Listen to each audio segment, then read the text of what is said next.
everyone, welcome to FQwentuhan. Today we are very fortunate to have as special guest the very beautiful Bianca Gonzales. Say hello, Bianca. Hi everyone! It's nice to finally meet you. Yes, hello. And look at her, she's in a very interesting stage. Kailangan ko talaga ng FQ lecture at this point kasi padami na ng padami. Kanina we were talking about you being, hindi ako marunong dyan. You said something like that. Why is that? Yeah, I would say that I could definitely learn so much more when it comes to handling finances. Yes. Ibang-iba kasi when you're single and you're just saving up for yourself. Yes. Ibang-iba din when you have a family and you're running a household. Yeah, so, and she's been married for almost... just 3 years. Yeah. Yeah, we've been married for 3 years. About half. Kaya kami asawa ko, hindi kami magaling mag-budget ng pera. Like, monthly expenses in the house. Ganyan. So, definitely, we have much to learn. What happened when you got married over 3 years ago, you said? Ano yung nagbago? Kasi you used to live with... Sino kasama mo My dati? family. Yeah, your family. And then, when you got married, so, kayo na, no? Did you get to talk about money before you said, I do? Parang hindi. And I think that's such a Pinoy thing. Yes. Even when Not just Pinoy, really? Hindi ba? Even when we're brought up, parang hindi talaga pinag-uusapan yung pera. It's just really like, mag-ipon ka. Yun lang. Yun ang Pinoy mentality. Mag-ipon ka. But then nobody really, until now, until this generation, nobody really talks about what's the best way to save money, what is the best way to grow your money. Yes, and that's my crusade, actually. I wanted to be started from the very beginning. For sure. Like with your daughter, who's 3. She's turning 3, di ba? It should be really part of what we teach our children. Yeah. Di ba? You teach your kids how to walk, talk, write. It should be part of it. So, ito, bibigyan kita na. They're just learning the retelling. This is so cute. It simplifies the loss of money. Okay, and the loss of money. Yes. Okay. I like the dedication. Be rich, happy, and kind. Diba? Get ko yan. Bongga yung happy and Peg kind, natin. pero mas bongga kong rich din. Nakakadagdag ng happiness. Cool. Okay. And a Tagalog version. Okay, so that you cool. won't forget to teach your kids how to speak Filipino very well. Yes. Not the baluktot kind. Oo. Do you? Nagtatagalog naman. Very good. Nakakaintindi. Yes, very good. Okay, so Thank you for this. yes, you're welcome. At saka ito para sa inyo dalawa. Yay! Oh, we're big fans of JC Talk. Oh, thank you. Thank you. Maraming salamat. Oo. Yay. So, kasi dito, Bianca, what I always say is that the very first step talaga is for you to know ano ba yung relationship mo with money. And a good way to find out is for you to go back to your childhood money memory. Okay. Meron ka ba masashare? Yeah, Sige, siguro my share natin. first concept of the value of saving money is that I remember when I was in grade school, my allowance would be 100 pesos a week. And It was given to you at the start of the week. given to me by my mom on a Monday. Okay. But meron siyang some sort of forced savings sa akin. She would hold I love 20 pesos. Ilalag niya dun sa ledger niya. My mom's an accountant. So, on the contrary, talagang on the dot siya sa pera, not like me. So, 20 pesos get along forced with saving. her. Yeah. 20 pesos forced saving every week. And then if I want to, for example, buy something, I would ask her and then she would log it there. And she'd ask me what it's for, blah, blah, blah. So that is my earliest memory of anything that has to do with money. Do you know that that's what I prescribe? What do you mean? For savings. That you give your kids allowance so that it's a training ground kasi for them how to budget it. Right. And what I did with my kids, yung 20% is the minimum savings rate that diba? In fairness sa mudra. So yun, but did she open a bank account for you? She was the one who, I forgot at what age I opened one, but yes, she definitely was the one who went with me to open a savings account. But just a regular savings account. Okay, so okay pala yung yung childhood money memory mo because you have this early awareness that saving is really the first step, And then, did that go on into your high school, college, and now you're working? Did you continue saving at least 20%? I continued saving a lot, but until now, nakakaya. I wouldn't know if I save 20%. I think more or less I would. Like sometimes I'd put half a paycheck into sometimes dahil may bibilin ka, it's just 15-10% of a paycheck into the bank account. But it would probably round up to be around 20%. Yes. But I'm not, yun nga, hindi ako parang, ito na siya, 20 dito ka na for savings. Okay, so I think the insecurity is coming from hindi lang siya cast in stone. Parang I'm not organized. Like, nag-try din ako ng mga apps na like, this is what you spend every... Yes. Oh my God, you'll do it for 1 month and then after 1 month, nakakatamad ayoko na. And I think may additional challenge kayo kasi it's not a regular... yes, it's diba? different every month. Oh. For people who work in the entertainment industry, for example, a host like me, we would earn more medyo pag holidays kasi madaming corporate shows, mas maraming racket, ganyan. And then there would be months na mas mababa ang kita. So yeah, definitely. That's also part a of the factor. challenge, di ba? So it's really very important that you know what your monthly expenses really are. I know. Yeah.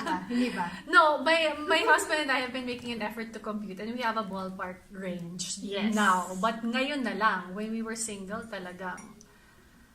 But you spent for your wedding, your beautiful wedding. Yeah, we spent for at least that one. Yeah, Of course, you can say it spent with for pride, our di ba? Anyway, so maganda siguro, you go to that expenses. Right. And then, more or less, di ba? Gawin mo na ng Excel file yan. Oh my God. Okay. But yeah. Oo. And then you have to really tally. That's the only way for you to make sure. Kasi di ba sometimes, most of the time this is what happens. We say, a big part of our expenses yung Meralco, groceries. But you know, if you really get down to the details, hindi. It's the what? It's the eating out, the careless buying of this and that where you're out in the mall.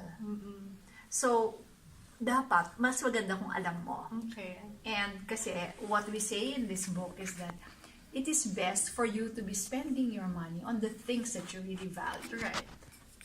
There is no other way for you to really find out kung doon na pupunta ang pera Right. without taking tabs talaga. Tama. Okay. We should talaga. Oo.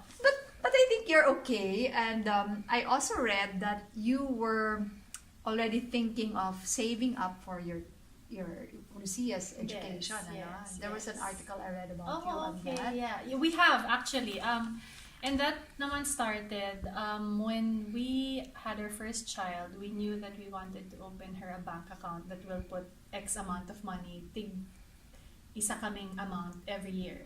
So that just builds up. But because of the nature of my work, swerte ako because we were able to get parang projects together that I did with my daughter. So endorsements and brand campaigns. And automatically, when that happened, that went all to her.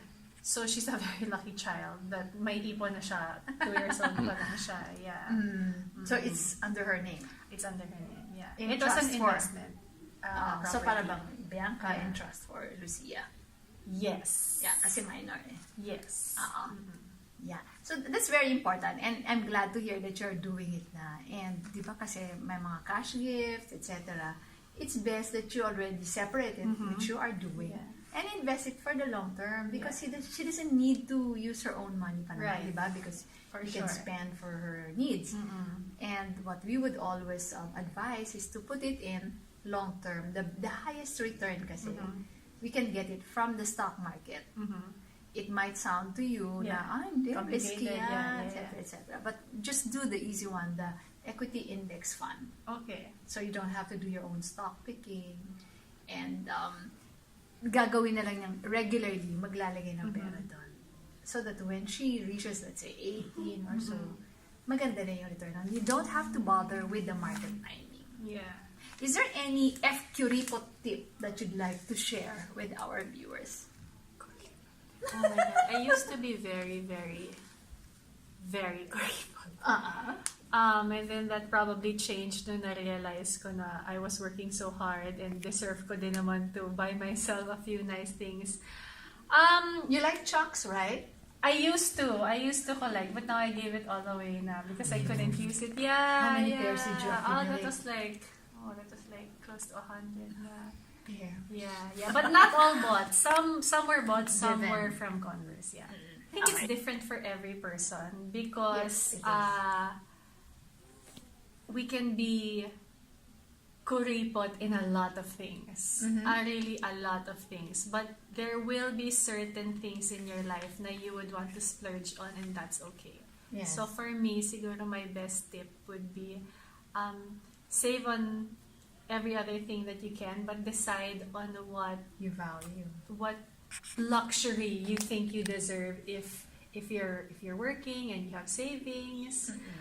So for example, for some people, food, titipirin na nila lahat, pero pagkain talaga, they will treat themselves. Or for example, travel, ganyan. Yes.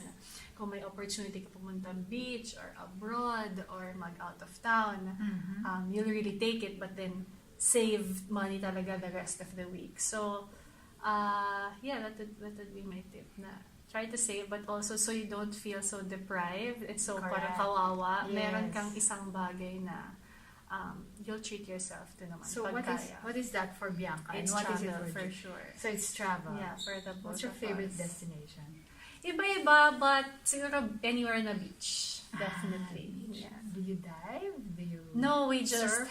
hang out Yeah, and hang out and not read, do anything. read a book? We just not do anything. We enjoy the downtime of not having to work. Yeah. That's nice. It's our That's family bonding. In fact, and siguro this is another FQwentuhan tip for couples. Early on in our relationship, syempre kapag boyfriend-girlfriend, gusto mo every anniv, every birthday, every Christmas, pabonggahan kayo ng gift. Or at least hindi sa kamahalan, but like, Pinag-isipan ba ito? pinag-isipan, and all these things. And parang I think after our third anniv as boyfriend-girlfriend, I was like, this is getting ridiculous. Parang, we keep You're on trying always to buy stopping. something new Yeah. that you don't have, tapos it's nice, but you'll use it for a couple of times lang. So we decided na every occasion, whether it be Valentine's or Christmas or birthday, no real need to give a gift to each other. But during times that we both have free time from work, we will travel. So it's more trips and experiences that we like gifting each other with, which is for me immensely more valuable than Yes. a wallet or a pair of Than shoes. stuff. Yeah. That's so true. Experiences are more valuable than stuff. Sino nag-aayos ng trips? Both of you? Mostly me. Yeah. But I consult him. Like, I give him all the options and then everything else is, it's my healing talaga. You like doing that. Have you tried doing that for other people? No. Parang mas stress ako. Only for me. For your family, you do. Yeah, for my family. But they don't need it din. So, we all book our own things. How many are you in your own family and We're what's your 3 position? siblings and I'm bunso. So, you're the a brother, a bunso. sister, and then me. Yes, I'm bunso. Okay, and you and JC, you're very open about discussing money? Yeah, I would say we're very parang hindi naman siya, it's not an issue, but we're not iffy talking about it. It's not a topic that makes us cringe. Uncomfortable. Yeah. But do you discuss it regularly? What is regularly? Like how regular is regularly? Well, you should kasi be on the same page. So, Yeah. diba? And when you talk about your goals in life, that usually has a financial component, diba? Yes. My suggestion, diba, I mentioned to you, Yeah. we're turning 29. Part of our anniversary celebration, syempre may mga labi-dabi na kami kung ano-ano ginagawa. But we always discuss our asset allocation. Okay. And we put out our balance sheet. Okay. And we talk, okay, this percentage is in fixed income, this is in equity, etc., etc. So what do we need to do? Is there a need to rebalance? And when you do that, kasi, you know how much you as a couple, as a family, is worth. Yeah. And it is a very important thing so that you know if you can finance all your dreams, diba? Right.